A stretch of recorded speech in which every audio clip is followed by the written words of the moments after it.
Born in the pines where the axes sing loud. Generations deep, we're a proud, tough crowd. Hands on the Bible, the timber, the steel. Faith in the Lord, the life that we feel. God, guns, and sawdust, it's in our veins.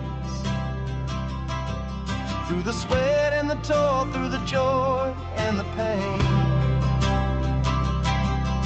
We stand on the roots of the trees we felled. Faith in the maker, stories to tell. Good afternoon, everyone. Good evening. I would like to introduce Mr. Andrew Easton to the show. Well, thanks for having me, guys. I've been looking forward to this for a couple of weeks since I found out. I think we're going to have a pretty good time with this. Yeah, we had some technical difficulties, but we've worked through it. It wasn't quite what we planned, but you know what? That's half the fun, I think. So, well, if you don't have a road with a bump in it, it's not a very fun road. So that's right. So let's say a quick prayer, and then we'll get this show on the road. Dear Heavenly Father, thank you for bringing us here today and allowing us to assemble.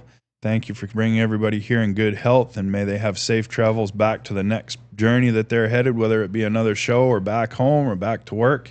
And we hope that this message reaches people and provides them with some knowledge and hopefully some entertainment along the way, because I think this is going to be a lot of fun. So thank you, and in your name, amen. Amen. Amen. Thank you, Russ. So it's not that you need a whole lot of introduction, Andrew. I think everybody pretty much has it figured out who you are now. But for those that may not, if they don't, what is Eastonmade Wood Splitters? Well, Eastonmade Wood Splitters, we are a manufacturer of firewood equipment. We try and do commercial grade, heavy duty stuff. And we try to do a good job of it. We try to have the highest level of service that we can. Now we've tried to build the entire business based around that. We've been at it for about 10 years with Eastonmade, and then I acquired Dad's company, Bell's Firewood Processor. You guys are all really familiar with Bell's Firewood Processor. I acquired it about 4 years ago. So I bought Dad's business off him and moved into a bigger shop. So we're just at the point now where we've outgrown the shop again. So we got to either add on, double shift it. So we're just working on that right now. So that's always a good problem to have, though. That's not something to sneeze at. The opposite of that is not very good. That's really good. That Andrew. Is, you got to have growth. And I know I've run Bell's equipment myself. I've had processors, and I was always amazed with the customer service. I never bought any of my machines new. They were both secondhand. I could call on a Saturday afternoon, and within a half an hour, somebody was calling me back, "Hey, what's going on? How do we get you running?" Yeah, that's exactly it. That's what we try to do, because we understand that guys have machinery breaks, stuff goes wrong, and we want to make sure that guys, when they're running it, can get a hold of us, and we can have a solution for them fairly quickly. And most of the times, if there is an issue, if there is a problem, it is something that's fairly simple normally, but if the guy doesn't know, he doesn't know. So we always try to make sure that we're available for the most part. And I've got a really good crew of guys. So I can't say enough about the crew of guys I've got at work. Like they are absolutely incredible, amazing. I'm so fortunate to have been able to assemble such a great team of people. So. Yep. So we got some of the processors pulled up on the screen there. Sean pulled it up so everybody can kind of see what it is that you guys are doing that may not understand exactly what Eastonmade is. And, I know I have watched the business grow from my standpoint. I remember when you first started. I remember when the first Eastonmade log splitters came out. And we talked about this in a podcast 10 years ago. None of these companies were around. Nope. No, they weren't. And it's really incredible, too, because there's so much that has evolved over the last 10 years. And I think that the cool thing about it is there's been so many creative people that have come into this industry, and everybody keeps pushing the next guy. Yep. And it's been really, really great. It's been fun. Like for me, that's the fun part. That is the whole sport of my business is building new equipment, doing new things. And like, if somebody does a good job of something else, like, well, I've got to do a better job. Yep. Or we have to do something different or whatever. So that's been the really, really fun part of it. And I remember back when I had my Bell's machine, I was talking to you before you really started doing log splitters. I had found you online and started having some conversations with you when you said you were talking about doing it. And what struck me is I was like, well, not necessarily that I want to buy one, but I want to build one. What do you think of these ideas? And you're like, oh, yeah. And you gave me some ideas. And I was like, that always stuck with me. He's going to build these things, but he's still willing to help me. that I think speaks magnitudes about you as a person and what you're looking to do. And it kind of fits with what I do too. I always say help someone if you can. It doesn't matter which equipment manufacturer it is. If I see something when I'm walking by, I'll point it out and say, hey, have you ever thought of this? That's the fun part for me. And like, honestly, like I don't run the equipment that much. So like we get a lot of feedback from customers and different people that run this stuff that we'd like it to see it this way. We'd like to see it that way. And social media for me has really helped me with that, because you get a lot of ideas from a lot of guys. Like today was a really good example. We're just after Booneville here. But today I had 2 guys come up to me that have copied the Eastonmade machines. They've done such a good job of, like, the one guy, like, it would almost pass for one of my machines. He did that good of a job on it. Like, if we went to sell it, I'd be like, oh, is that actually an Eastonmade? But it's cool that people can be that creative and that handy with things to be able to do that. Yep. Like, there's the one guy was he was a really nice fella. He said, I don't know how long you were doing the first one. I said, about, I don't know, 5-6 weeks. Like, I put my head down, and like, the circumstances of when it happened, like Stacy was like 5 or 6 months pregnant with her first kid, and I quit Bell's, and I quit a really good job before that. So like I had to make it happen. Yep. And the guy's like, I can't believe you did that in 6 weeks. I've been 3 years building this thing.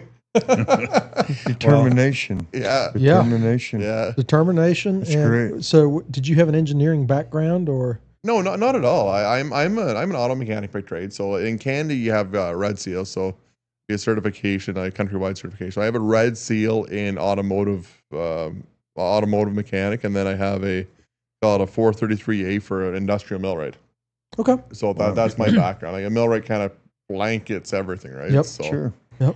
Probably the biggest blessing was the fact that you had to make that log splitter work. So that drove you to get that done. That's why it was 5 to 6 weeks and not 3 years. You had a sense of urgency. Well, it's funny too. Like I think the big thing with it too is like a lot of people are driven by money and other things. Like I've always been driven to kind of, I want to build good stuff and do good stuff. But like the big thing with it, I want to prove everybody wrong. I was like, oh, he's gonna fall down. He's not gonna be able to do this. And like it was kind of interesting when I first started doing it, because locally, like I had a handful of buddies that were like really supportive, and then when you hear a lot of buddies, oh, well, there's no way he's gonna be able to do that. Who's gonna pay that much money for a log splitter? And but like I was fortunate enough that I had the background with Bell's that I knew there was a huge hole in the market at that time for a good log splitter. And I think a handful of the other guys that are doing this right now recognize that same thing. Yep.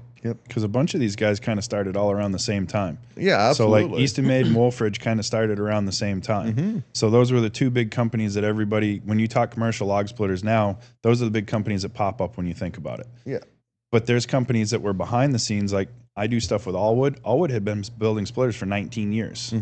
And Bunyan was the first show that they had ever gone to last year. And everybody's like, well, who are you? You guys must be brand new. And Bobby just kind of laughed. He's like, I've been building splitters for 15 years. He goes, this is nothing new. He goes, I was building splitters before any of these guys were around. And that's the thing, especially with Eastonmade, knowing that I've got the Model 1222, man, that's the thing. When you go to work with it, it might be one of the smaller wood splitters, but oh my. As you've noticed, that a lot of people have seen my lives with the Easton. They're amazing. They're fast. The response. They're a dependable machine, and you can tell when you look at the way the machines are built. And it was between it. I didn't have a choice when I first started looking. It was about COVID time when I was talking to you about a splitter. Yep. The delivery dates were getting pushed back, and I understood that it wasn't going to be quick enough for what I needed. I just happened to stumble across Allwood. I had never even heard of them before. But I only had one choice when I was looking at it. I was going to buy an Eastonmade. That was what I wanted. I had looked at the other machines. I have sort of an engineering background. I had the Bells already, and I was like, listen, I already know that if I buy this, I'm going to be all set. I'm not going to have to worry about it. And I think that's that way with any of your machines when you look across the platform. You guys have done a good job of taking care of the issues that are on some of the other machines and making sure that the machines will stand up over time. Yeah, and if you look at like the new Evo Firewood Pros, that's a little guy. Oh man, that diesel Evo! I'm telling you right now, I've been drooling over that thing. Oh, it's a hot rod. It is a hot rod. It is incredibly fast. I've ran it personally. Yes. When you get your hands on that machine, you don't understand. Like the saw now actually cuts about the same speed as what a harvester would on a bunker. Like it performs that well.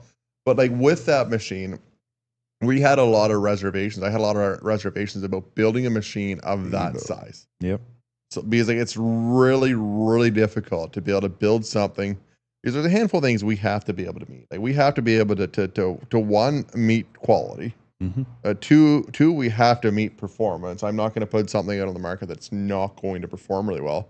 And then the third one, like we have to hit the price. Like we have to get something in the price point that it makes sense for somebody to buy it, because there is a lot of competition in that size. And what we try to do with it is we try to get rid of all the little nuances that come along with a firewood processor in that price range. Like there's a lot of guys building really good machines, but you from running them, you know that sometimes the infeeds don't draw logs, and sometimes the saws don't work that good. There's not a lot of wedge options on them. So there's a lot of things on that when we did that, we had to go through that, and then also make it come in at a price that is attractive for somebody.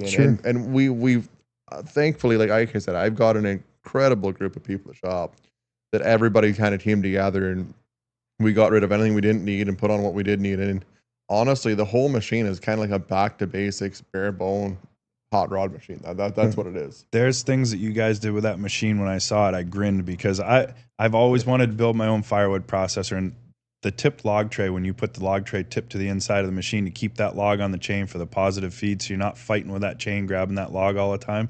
When I saw that, I just grinned. I was like, my very first firewood processor I had was made by a machine shop locally to me, just north of where I live. They did the same thing back then, because they had tried laying it flat and having the V-shaped trough. And when you get that crooked log, it doesn't want to feed. So when you tip it to the inside of the machine, you use gravity to help you instead of work against you. I saw that and I grinned. I was like, I like that. Well, it's funny you say that, because like we've kind of taken parts and pieces from every other machine. Like the Scandinavians and the Europeans, if you look at them, they're all slanted that way. So when you get into that smaller, that 8 to 10 inch stuff, it functions really, really well when you have it on that slope, and it's always on the inside. It's always where you want it to be. So, and again, like, we had tried that on our 40C too. So before that, we had tried the 40C, and nobody's seen that thing. It's a almost fully automated firewood processor. Like it literally is a firewood processor with an autopilot on it. Right. And like when you run it, it is so fluid and so smooth. It's really cool. So like as we go, we progress and we evolve from what we were, and we continue to change things. That we don't like things, or we can do something better. And that is kind of the nice thing about the way that we were set up compared to a lot of the other commercial manufacturers, the bigger guys, is we're not a corporate structure. Like if we need to change something, it's me. Like let's go ahead and do it, guys. Like I want to have that autonomy in my business. And again, the guys that I have, well, just go ahead and do it. And that's really nice. I think people are pretty well, from one end of the spectrum to the other, fed up with corporate policy and corporate stuff, Oh boy, you got him going. You got him on corporate. You got me on corporate. Bad. That I like the way you're set up on that. I think that's a good thing. Yes, yeah. And we try not, like, I come from a background, like, in between working for Bell's and working for myself again. I actually worked at a place that was a huge corporate company. Like I was a millwright in there, and a wonderful, beautiful place to work. The politics to it and trying to get something done was so frustrating to do that. And I always vowed that I'll never have my business like that. I want to, like, yourself, Alan, like, and yourself or us, like whenever I deal with a YouTuber or influencer or whatever, like I do it on a handshake. I do it on a loyalty handshake. Does. And that's one of the things that stuck out to me with a lot of the manufacturers is they want to work on that handshake deal because they don't want to tie anybody into something. And I know for me, when I take equipment from somebody, what I tell everybody right up front is, look, I'm going to run this for like a week before you ever see a video from me, because I want to run it. I want to see what the nuances are, and I'm going to let you know what I see, and I'm going to let you know what I think, and you let me know what we want to do about it before I put anything out there. And almost everybody that I've talked to, they were 100% fine with that. The companies that weren't were those corporate companies. Oh no, you can't do that. And I'm like, then I don't want the machine. You can come take it back, or I'll bring it back to you, whatever it is. But when you get somebody like you or some of these other companies, and a guy finds an issue, you're the type of guy that if that issue is going to make the machine better, you're going to say, hey, yep, I know what we can do. I'll send you this, or we're going to do this, or we can make this modification. I know, I've seen it. You went down to Mike Morgan's when you dropped the Evo off, and you guys turned it up after you started figuring out what you could do. Yeah, absolutely. And that's kind of what it is too. We try to, like I said, we don't run the machines enough ourselves. Like I I probably cut 120, 150 face cord of wood a year. I don't do a lot of firewood, and that wood that I do is normally just from playing around. Yep. Like that's just running machines in the shop, running splitters in the shop, doing different videos, and like that's the thing too. Like people will comment on a video and say, "Can you try this?" Like, sure. That's the great thing. Let's give it a whirl. If you want to see that, I'll try and throw that in a video, and I'll see if I can show that to you, because you're probably not the only guy that's asking about it, that's wondering about that. I want to be able to show that. Yep. The Eastonmade channel. Yeah. Like, Andrew Easton. Yep. That's what he's talking about. It's amazing. And you talk about your wood splitters in them. Not only do you do that, but you also give really good lively advice, which is amazing. Sometimes we get inside Andrew's head and he starts right. giving us It's business really advice great, or all that stuff. And I like those videos because I try to do a lot of that with my stuff too, and I find more and more people commenting that they like it. When they can get inside your head and they can figure out what the process is, how is Andrew thinking this through? When they get that, I always grin at those videos. I like them. I watch those right from start to finish. Those are the ones I watch the whole thing. And it's funny you say that, because like you guys are probably the same, but like who wants to listen to me talk? Like I'm just a simple Canadian redneck guy. I'm just a guy that I like a cold beer at the end of the week and hang out with my wife, my kids, and that's life. That is the best part of it. So I don't find myself really all that interested. To me, this is what I see. You've built one of the best machines. When they roll into the shows, everybody's turning their head, Andrew. You got the color down. You've got the color. We're going to talk color about that is amazing, man. Because there's a smile sitting on a couch. We call it the peanut gallery off to the side, but there's a smile and there's a story. Got something to do with that. Andrew's wife, we can tell. We can really. That's great, Andrew. And it's a family business.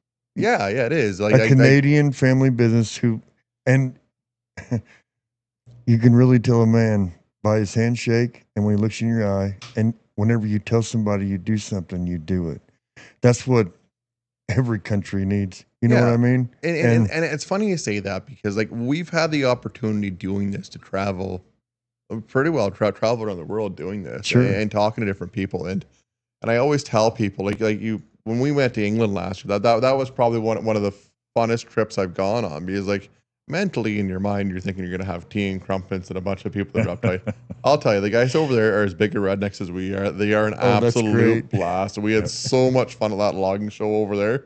And it was just you're just hanging out with people. Like whether it doesn't matter where you're from, the good people are good people, and then that's right. And they're everywhere. You just have to look at it, right? Yep. So Ryan, every once in a while, the women in our lives, they come up with a really good idea that's really, really, really going to help us. And I think that Stacy came up with an excellent idea, but I think I know everybody's probably heard the story if they follow you a lot, but this is a big podcast and we reach quite a few people. So how did blue and orange happen to come about as the Eastonmade colors? There was no way I was painting nothing blue and orange. Not a chance. I would not ever do it. Boy, you could have fooled everybody else. I know. So I started Eastonmade just in my little garage. Like there's 24 by 24 garage in my basement where I started Eastonmade. So I got the first splitter done, and I knew I wanted to have two-tone paint just from experience with bells, like with blue and silvers. Yep. So we want to have two-tone paint because it stands out. It's that to me that marketing is that's the way to do it. Yep. And like there's already a red one, like Timberwolf was red, Beltray was green. Like there were a handful of different colors out there, and I always liked orange. And so we were at the local pub the one night. We were at the Red Fox in Perth. If you ever go to Perth, you best chicken wings in the world. I know you like chicken wings. Oh, I love chicken. So wings. you ever make it? You ever make it at Perth? You got to go to the Red Fox. They're the best chicken wings in the world. I absolutely promise. All right, I'm putting that in a mental note right now. Right on. Yep. So we're sitting at the Fox having some beer and wings, and like I don't know what color I'm gonna paint this thing. Like I really like orange and from across the table, like Stacy's friend Kristen is pretty flamboyant. We're really good friends. Like, and she's really flamboyant. She's like, Denver Broncos painted orange and blue. I said, there's no way I am painting nothing orange and blue. And Stacy's like, no, absolutely. They're complementary colors. They gotta. Like, there's no way. Like, you gotta look at it. Yeah, I mentioned Oilers, the Florida Gators, the New York Islanders. Yep. Denver Broncos. Yep. That's great. So they're complementary colors. They go together. So I'm glad I have somebody like Stacy that can actually. Stacy's a hairdresser. She understands colors a lot better than my wee mind does. So. Right. So Ryan, that's how it started. Wings and beer. You know that we have a thing with wings and beer too. My dad passed away a few years ago, and Dad was a teetotaler. He didn't hardly drink. Didn't have anything against it, but I mean, the alcohol companies would go broke on him. Well, he had a stroke and he was in the hospital, and we thought he was recovering. They took him off of his feed tube and cleared him to go back onto solid foods. And Dad, now he might drink a 6-pack of beer in a year, okay? And he hated anything hot and spicy. Dad goes, "Bring on the beer and the hot wings." And so that's kind of become our Father's Day tradition, is beer and hot wings, and because it was just so out of character for Dad. Yeah. Gotcha. So Yeah. we were talking a little bit before we started the podcast. Everything always goes really smoothly when we go to these shows and we do this stuff, right? It's always just like absolutely perfect. Oh, it's just like a baby's bottom all the time. We have no troubles, no problems. I'm telling you, this is the smoothest sailing ship you've ever seen. That's right, Andrew.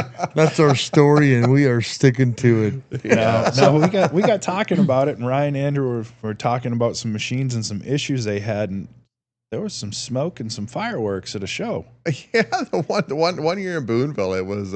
Wait, we're in Booneville. This isn't going to happen again, is it? No. Hopefully not. It's when we were doing the Bell's processors, and we had we run a 4,000. The machine was running awesome. Like if you ever had the opportunity to run a 4,000 bells, the thing, mean, and it's fast. It's a fast machine. So yep. We must have had, and the whole thing with starting a Firewood processor to show is you start it up and you start it slow. Yep. So you get it, because they draw a crowd. Once you get the blade, They hear running, that blade wind up, and and everybody starts turning because they hear the motor revving up, and they're like, "All right, we're gonna go watch." And you always take your time. I've learned that you always take your time, especially with the customer. You want the customer to know what's going on. But by the time you're done doing this, you have a crowd of people. You've got a lot of people kicking around watching you because they want to see this thing go. Because a lot of folks don't ever get the opportunity to see one of these machines up close. True. And these shows a great opportunity to see a live demonstration of it. So I get this thing fired up, I get rolling, and all of a sudden it's poof. And I look over, the big fireball coming out of the engine. And there's got to be 100 people watching this thing. And it's just like, oh my God, I can't believe it. And then like after the week that we just had, like it was like a stressful week. Like I think we painted the machine as it was going down the road trying to get this thing together. Wow. It ended up the engine and the hydraulic tank are right side by side. And then the hydraulic filters were external filters at that time. The O-ring blew out of it, blew onto the turbo. Oh man, which caused it to Oh, it ignite. was a huge fireball. Like it didn't hurt anything. Like we were able to get out really, really quick. And it was, the funny story was Dad, Cindy, my stepmother, always adamant, we're bringing a fire extinguisher to the show. And Dad's like, we're not bringing a fire extinguisher. We don't need a fire extinguisher. Why we need that? The fire extinguisher came in pretty handy. I'll tell you. Sounds like it. Yeah, it was pretty funny. I guess that's karma. Everything always goes wrong when you've got a crowd. Oh my God. You always. can't, like you and I were talking before the thing, first show I did, and they had, I didn't test run that thing, and they had the hydraulic hose back, so it put back pressure on the system and nothing worked. Well, it took us a couple hours to figure that out. But that brings me to another point. I think it was the multi-tech guys in the group in the booth next to us. They jumped in, offered help and whatnot. One thing about this industry is, you notice even the competitors will help each other out and jump in, and it's Yep. it's almost like a family. it is. It's almost like a family atmosphere. Everybody respects everybody. Yep. Yeah, we really do it, and it's one of those things that we don't want to see anybody do poorly. Like, we want to see everybody win. Like we really, really do. And they're all the guys are so nice, so good to get along with. My big joke is every time I see Bob Nelson from Wolfridge is like, I want to hate you so bad, but I can't. You're too nice of a guy. Like, I want to hate your guts, but I can't hate your guts. You're just such a nice guy. He is a really nice guy. And like all the guys are like that. Like Yeah, it doesn't matter where you go. Like, they're just all good guys, and then everybody's just trying to make a living and feed their family and build cool stuff. So Yeah, that's the thing, the cool stuff that's being built. And I think you touched on that earlier. The innovation that's come into all of this in the last few years is absolutely crazy. If I look at my last 4,000 series bells that I had, and then I go look at like a 48C now, That's a completely different ballgame. 48C. You just said 48C. My dad has the 48C. Yeah, Ray's got the 48C. Man, it works dude. nice. Yeah, Is that a beast? Yeah, it works nice. I'm yeah. telling you what, man. The last piece comes in. That's always everybody's problem a lot of the times. And when the 48C, the last one comes in, the rollers. Yeah, that at roller the at bottom the end of the trough. that Yep. turns it around for you. So say your knot's on the bottom. I always like mine to be on top. Yep. You know what I mean? So I can turn that knot up on top so I get the right split that goes through. It's set up for that. If it does not do what you want, it's not a piece that you want, you can kick it straight off. Bye-bye. And never even get out of the machine. No, and it's one of those things. It's sort of like going from a Model T to a new Cadillac. That's a big boom, baby. That's about the difference. That's what it looks like when I I'm look at what I telling you. had for 4,000, and then you look at the 48C. I'm like, holy cow! What I was running was an What a antique. beast. I'm like, look at this. It really, and it's funny because there's not that many years between them. No. There's not at all, and it's just a matter of and like Dad was really good at evolve. Like if you look at an early Bells, like one from 2010, 2011, you look at like a really early I Bells. had one of those early ones. And like that's really a dinosaur compared Yeah. to one that's Oh, in man. 2015. Yep. Sure. But like as we've done it, we've grown. Like we've learned how to do things. I don't think any manufacturing company, regardless of who they are, you get better equipment, you learn better processes, you do better things. Like that 48C, it's great. Like when we redesigned it, so when I took over, when I bought Bells, there was a lot of talk about changing the machines before, and like it's hard to stop production. If you're in a production environment like what we are, we have a lot of people ask for like custom stuff. It's like we can't do it, guys. Like we got to build kind of what we build. We can go off course a wee bit, but it takes so much time to do that. So at the time, that's kind of where they're at with Bells. They were really busy. They didn't want to change it, and that seemed like the perfect opportunity when I took over and we were going to change them in Eastonmade machines. That was the time to redesign them, and the offset design allows a lot of the things like you said, Alan. You can have the log ejector, the tip tray on it's a lot nicer than what the Bells was. The cab is about twice the size. Yeah. That cab is big. Oh, it's huge. You know, the other thing I like about Dad's is he put the barn cleaner under it. The barn cleaner's cool. The barn cleaner's cool. He kind of jacked it up just a little bit, put the barn cleaner under it. Now when you get done, you sweep to the middle. It takes it out, and it's great. I know it really does come in handy, and I'm telling you what, I did a video today on the 48C all the way around it. I'm definitely going to post that. It's I like also on the log deck when you can put what, a 4-foot piece on there. Yeah, so that's kind of like there's a handful of things with the processors that we went through, and we just tried to do the things that made sense. So like a lot of guys would want custom spacing on their live deck. Yeah. So we would do that, but then like once we looked at it, it's like we don't need to do custom spacing. Like the first set of arms is 40 inches, the next one's an 8-foot, the next one's a 16. See, that's perfect. So like you don't need to have a custom machine. That's just a standard machine. We always did it that the shorter one was on the front. So like when you run an 8, say if you're running a 4-foot piece, once you run it ahead a little bit, you can roll another 4-foot piece in front of it. Sure. Right? So there's a handful of those things, and options too was another one. Like there were a handful of options that were really good options, and there were a handful of options that weren't really good options. So what we did is we just went ahead and we put all of the good options on, like the LLR, the log rollers, the log ejector, the tip tray. Like guys were buying that stuff anyway. So if you're going to build a world-class machine that's going to work for somebody, you want to make sure you have something that works too. So, and again, it's one of those things that after talking to customers, like I would have really wanted this, I would have really wanted that, or I don't like this, I don't want that. Right. And that was kind of an effort for everybody to do that. So I know when it comes down to the saw part of it, or we had the the big saw, the chainsaw blade. My dad used to say them were awesome, right? As soon as he got the bells with the big circle saw on it, now he's like, hey, you can have them chains. I ain't changing no chains. I think he did 4,000 rick of wood last year, and he might have changed the teeth 1 time or 2 times.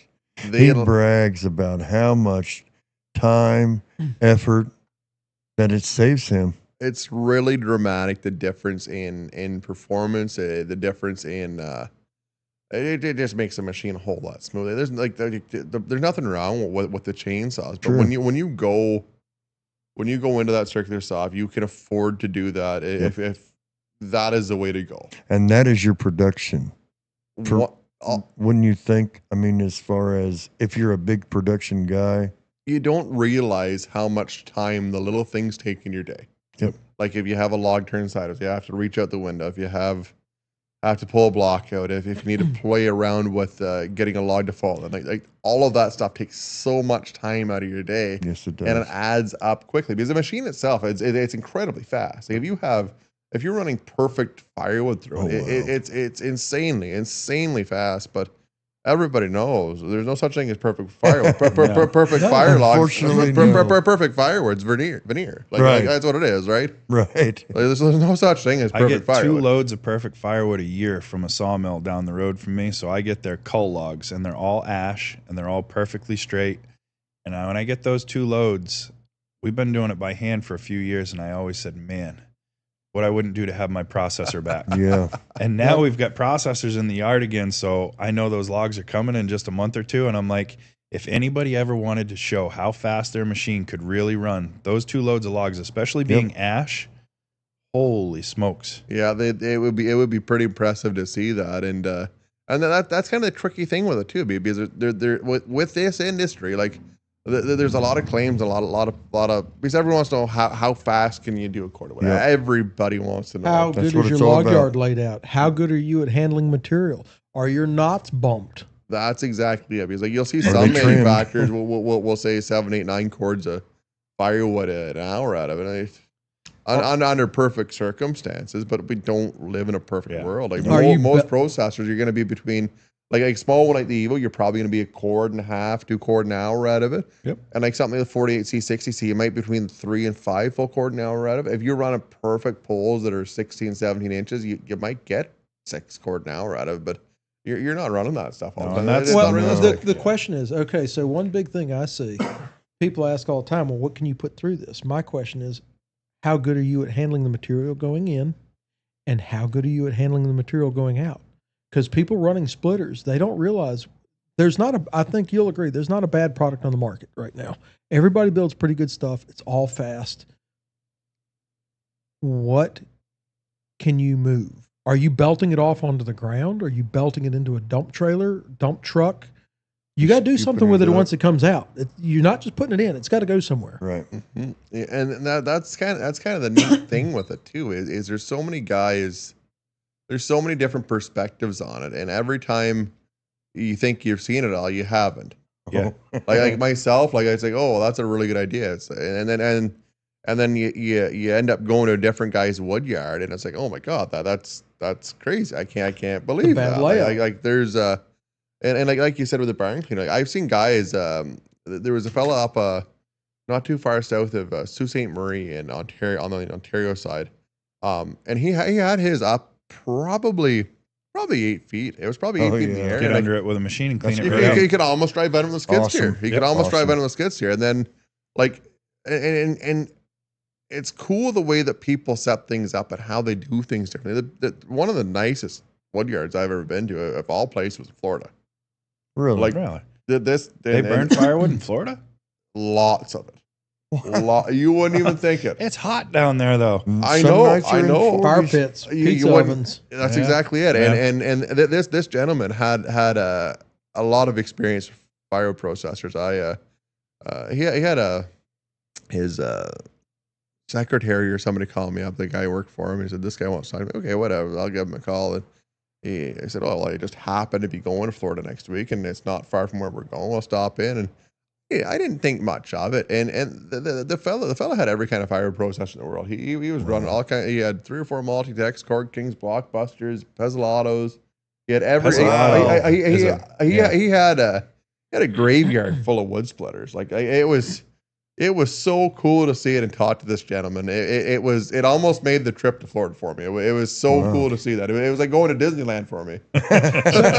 Pretty important, then. And again, it's another one of those things that he was such a nice guy too, and that's the cool part of it. You meet so many good people doing it, and it's really cool. Yeah, Andrew, we spent almost 35 minutes talking about wood splitters. Let's talk about the Canadian logging Can you tell us some about? Because you how grew you up in the grew up? bush. I You grew call- up we in the- call it the bush or the woods up where we are. They call it the logging woods down south. I call it logging woods. Everybody yep. calls it something different. It's the bush at home. You're going to the The bush. bush. Yeah, I did a little bit of it when I was younger with Dad. Like Dad was a logging contractor, so we ran feller bunkers, we ran Rhodebeck log grapples. They had an apprentice there. Grapple skidders. We had John Deere's. We had cats. So we've had experience with a lot of different gear.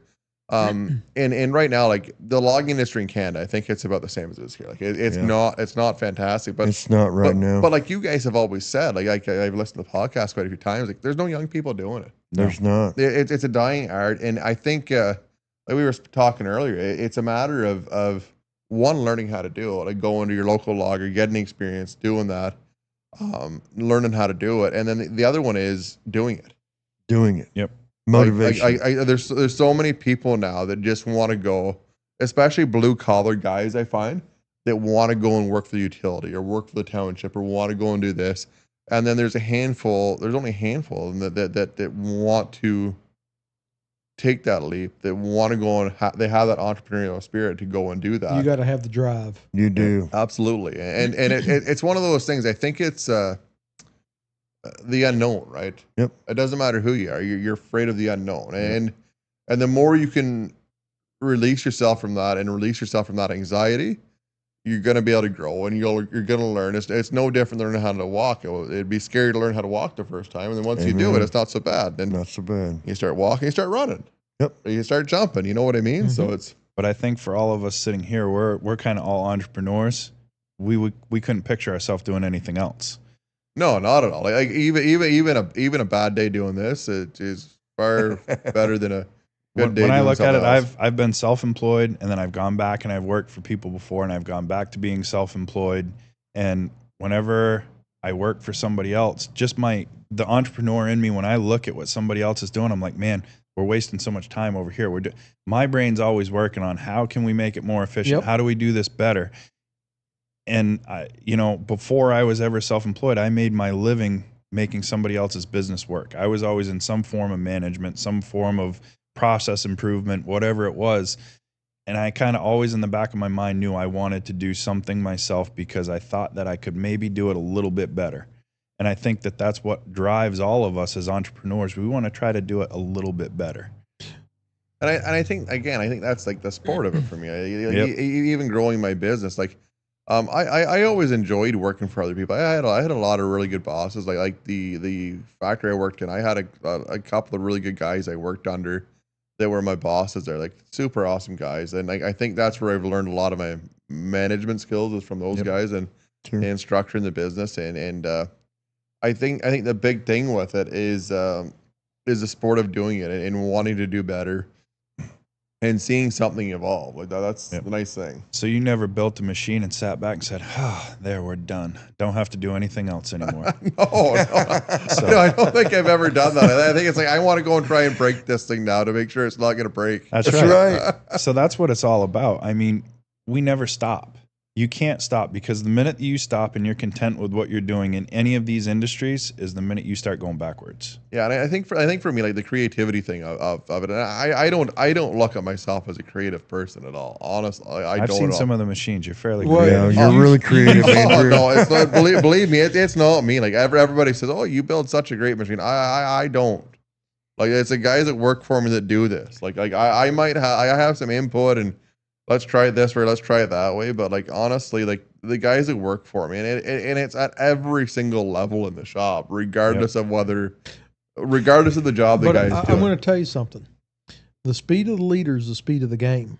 Oh, If you don't like the speed of the game, look in the mirror. So if you've got a company that set themselves out there and they're really moving and they've established themselves as an industry leader, that tells me that they've got a good leader there somewhere. That's right. When I came to visit you today and yesterday at the show, and when you walk up in the Eastonmade booth, you feel the professionalness there every time. It is. It's a Everyone's family, and walking- I've said it all along. Andrew, you do marketing probably better than any other firewood and firewood processing company out there. Very genuine. And when you look at the booth and you look at the way you have things set up and the way that you have it structured, you're who everybody is chasing when they're trying to do marketing with firewood and firewood equipment. And it shows in how you present yourself at the shows. It shows in how you handle yourself with the people. And I don't care if you want to take the kudos for yourself or not. You've done very, very well in organizing what you've been doing. You know, to step back and see that as somebody that's been in the industry for that long, I just want to say thank you because I know how much work it is. So you've done very well to do that. Yep. Well, it's really funny because if you asked anybody locally if I was fast, it would be an absolute no. I normally run at one speed and it's slow. Yep. Right. But slow is fast. I learned that a long time ago. Slow is fast. Well, and it's funny with the marketing thing too, because it's just a fluke of how the cards lay on the table. Honestly, it really, really is. I've been lucky, and I've been fortunate enough that I've been able to somehow find good people all the time. I don't know why. I don't know how. I don't. If I could tell you guys, if I could tell you the secret to it, I would. I really don't. I mean, the secret is never stop. Well, it's fun. We were sitting last night. Adam Barber from Hometown Acres has been hanging out with us this weekend. Yeah, he's a great guy. Good guy. Adam's a super, super nice guy. Yes, he is. And we were having a chuckle about it last night, and we said, well, you don't remember the time that Adam was the first YouTuber I worked with, and I said, do you not remember the time that we both took that big of a chance on one another? I think he had 16 or 1700 subscribers. I just happened to see one of his log splitter videos, one of his early log splitter videos. Yep. And I don't know how we got talking, and I'm like, well, let's try it. I'll send you a machine. Let's try it. And I think it was I don't know, 2 or 3 months later, he went from 1,800 subscribers to 60,000. Yep. Well, with the wood splitter, and my business obviously grew because people got to see it, and it's just a matter of taking that chance. And we see so many companies that are nervous about doing that, that are afraid to do that. People seem to worry about the money that's going out and not seeing the potential of what it can do for you and what it can bring to you. Yeah. I know whenever I have the Eastonmade model 1222 and the STK 24 conveyor and we go live, it is amazing the input that you get back when they can actually see it working in the live, and Green Bean working it, you know what I mean, and I'm working it, and you can work it and there's no problems, and the pieces are coming out right, whether you use a 6-way, the 4-way, or the 7-way box. Yeah, and you have different options. That's a big thing too. It is a big thing. When somebody takes a machine and they go live, you can't hide anything. You can't hide nothing. Like today's chainsaw race. Yeah, like today's chainsaw. Let's not talk about that. All right. Yeah. Well, I got 2.5 of my 3 cuts before the throttle cable broke. So on what? You broke the Husqvarna that I was running yesterday. Yeah. I don't even believe that Husqvarnas don't break. Oh, they all break. I love this guy. Yeah. But no, when you go live, sometimes that's some of the best videos that you can have. Because I had a video where we went live and we got a block wedged and stuck, and I mean stuck. And you get all these people, I knew it wouldn't split it. Guess what, boys and girls? If you split wood for long enough and you run a processor long enough, you're going to have one of those accidents, because we all know we all get a little complacent and we may not be paying as much attention as we thought we should be. Yep. And the last time that I did it, I was live at the Hoosier Firewood Hysteria. I remember. And they handed me, of all things, a chunk of spruce. And I went to put it through my 8-way wedge, and I never even looked. I was just running it, and I hit the auto cycle. And when I looked, I was like, crap, the end of that is nothing but knots. It hit that, and it put it about 4 inches into the wedge and just stopped. And I'm like, crap. I said, they're recording. I yelled, somebody get me a sledgehammer. And I started pounding on that thing. I was like, I got to get this out of here before somebody sees it, because they were just harassing me about how fast it was and all this, and we'll see what it'll really split. And then a piece of spruce, of all things, stops it up. So I was up there swinging like an animal, and I got that out of there, and I instantly flipped it the other way, hit the auto cycle, and sent it through. And it's funny too, because the more you do it, the less frantic you get when when things happen, because you don't get into that mindset with it. It's we've done it for years and years, and it's pretty amazing how you grow yourself doing it. Yep. Yeah. I mean, you think before you had the rollers in the bottom of your trough, when you drop a big round, like you're running capacity of the machine, you drop it and it falls sideways. Oh yeah. Now you got to wrestle that 200-pound block in that splitter trough and try to get it flipped.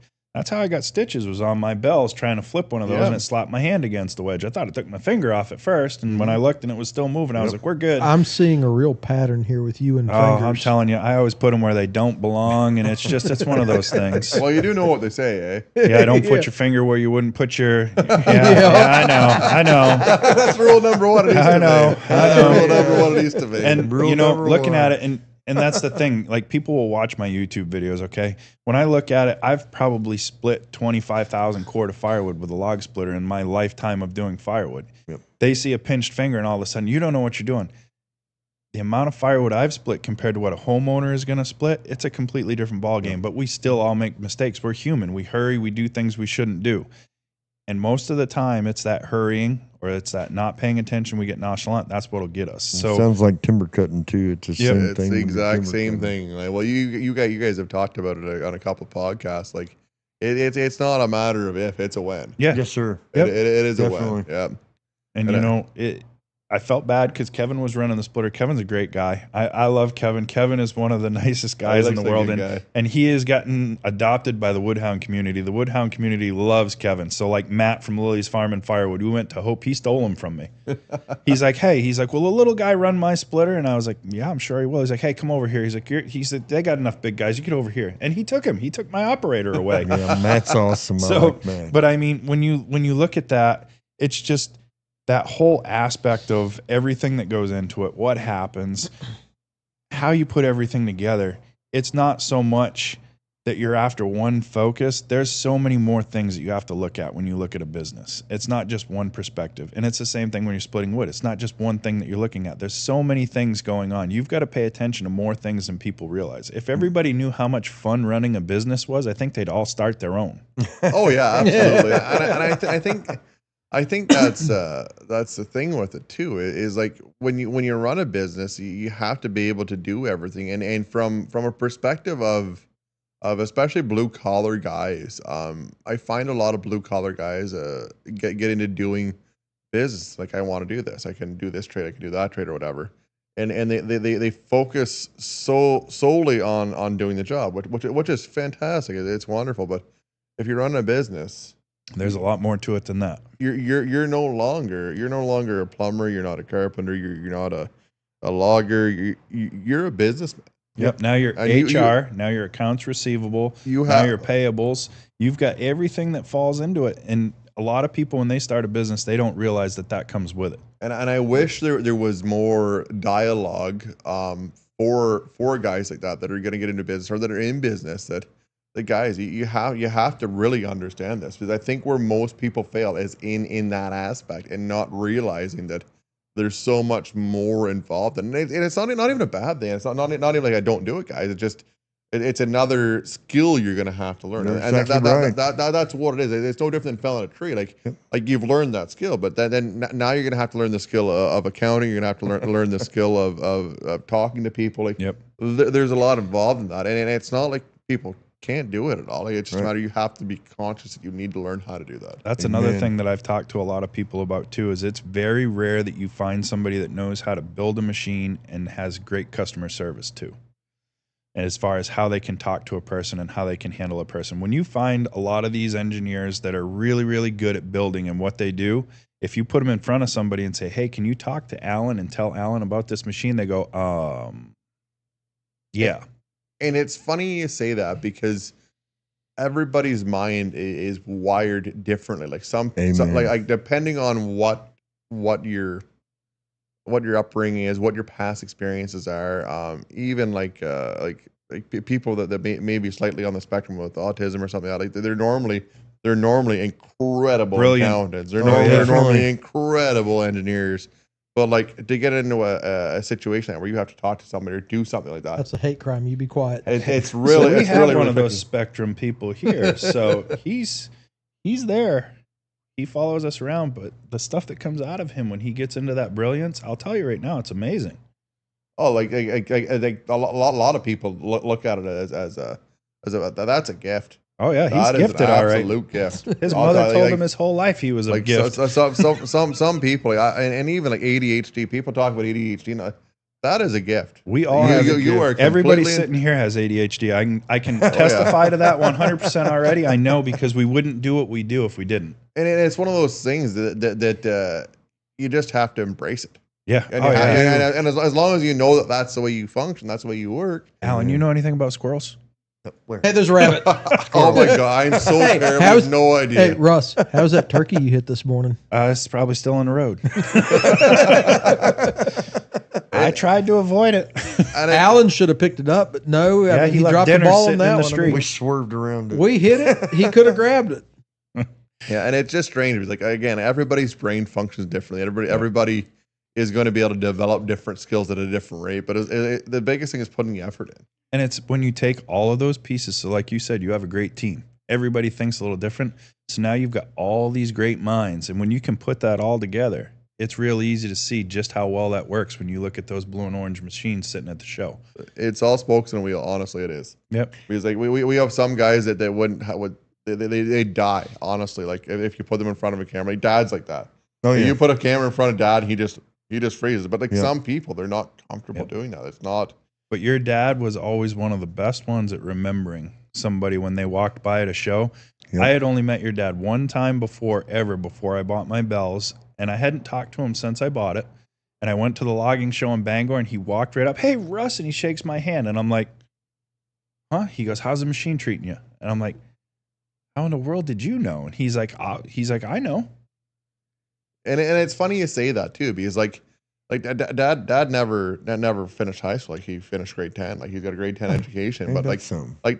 Dad is so freakishly quick with numbers. Yeah. And like for a guy that never graduated high school, like Dad had a really hard time reading. Like when I was a kid, like Dad didn't read well, and but like the man is so freakishly quick with numbers. So my dad is the exact same way, Andrew. That's pretty crazy. And it's mind boggling how Dad can problem solve in his head that quickly, and like other things like even like you want somebody to drive a group of men, Dad will drive a group of men. They'll hate him at the end of it. right. Yep. Like they'll hate him the whole day, and then at the end of it, they love him. Yep. Like and that's just, and again, it's a skill. It's something you learn how to do, and even like talking to people or whatever. But you know what? You were just touching on something. You said your dad had a 10th grade education. Did I Yep. understand that correctly? Yep. My great uncle on my dad's side invented the kidney dialysis machine in a couple of hours in a early 1960s diner in Portland, Oregon, with an 8th grade education. He drew it out on he had a friend that was a doctor, and they were having a lunch together, and they had a patient that was the doc had a patient that was about to die, and he invented it. Just grabbed, my uncle had been an inventor. He invented part of the tree shear for Caterpillar, if I'm not mistaken.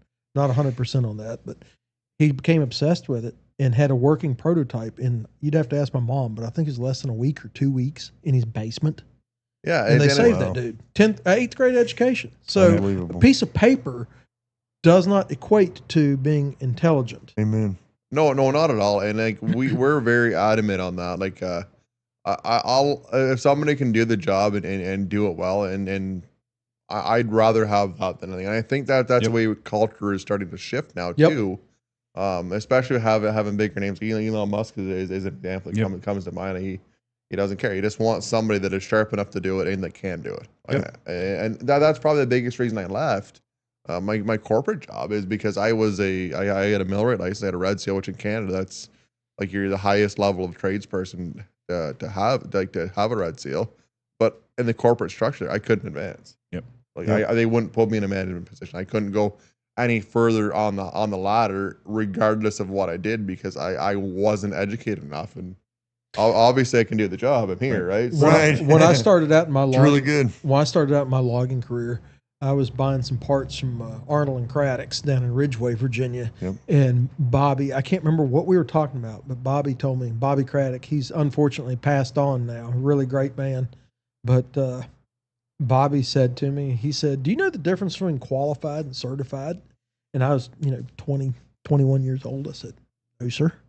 He said, "Certified means you got the piece of paper. Qualified, you actually know what you're doing." Yeah, that's Amen And exactly that's to a that. lot of truth to that. Yeah, there There's a lot of absolutely truth. is. Yeah, And there are absolutely so is. many people out there, and I was one of them when I was in school. I know how to do everything, but if you put a test in front of me, it all disappears. It's funny you say that. I have someone really close to me, and the millwright the millwright exam in Canada. It's hard. I'm fairly mechanically inclined. I'm pretty sharp and quick with stuff. That's the hardest test I've ever wrote. Yep. And this guy, he's the best millwright I've ever seen. So for me, I was trying absolutely to hands down. I was trying to get into college, and for engineering, for the mechanical engineering program I needed to get into, I had to have a 1200 on my SATs. I got an 1198 3 times in a row. And finally I threw my hands up and I said, you know what? I said, I'm done with this. I said, I'll start in the technical college. I'll do what I need to do and we'll go from there. I get into the technical college and I figured out I don't need this degree to do what I want to do. And I took off and I went to work. So, I mean, it's all in how you're driven. You either have drive or you don't. You cannot teach work ethic. Work ethic is something that you have or you don't. And that's it. Yep. And, you know, Well, these trades, that's what we need to And look for. attitude and drive will take I you was a just long yeah. gonna way. say, Yep. attitude is the biggest thing in it. It's no different than going to a party. You can go to a party with 2 people and have a blast. You go to a party that's supposed to be the greatest party in the world with 1,000 people in it. It sucks. It's your attitude when you go into it. Like if you don't have the right attitude when you're doing things, there's no point in even trying. Like you have. And it's a state of mind, and it's easy to change it. You just have to change it. That's it. That's the point. And you I have would to do like it yourself. make. I can't change you. You can't change me. You can only change yourself. Yep. And with that statement being made, this has been one of the really good podcasts here with Andrew Easton.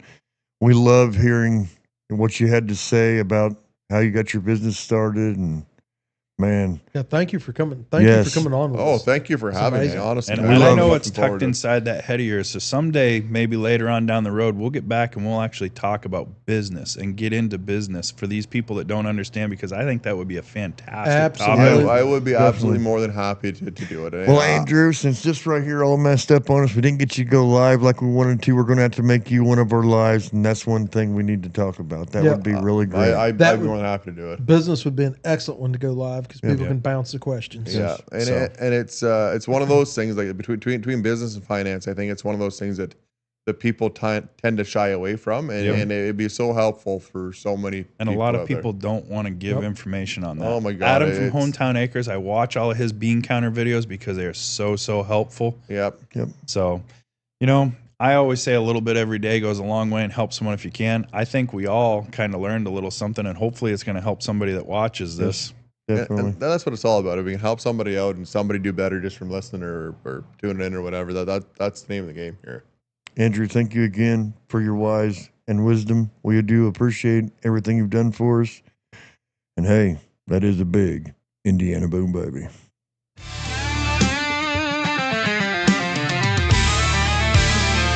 Got guns and sawdust echoes loud, carving out truth where the strong stand proud.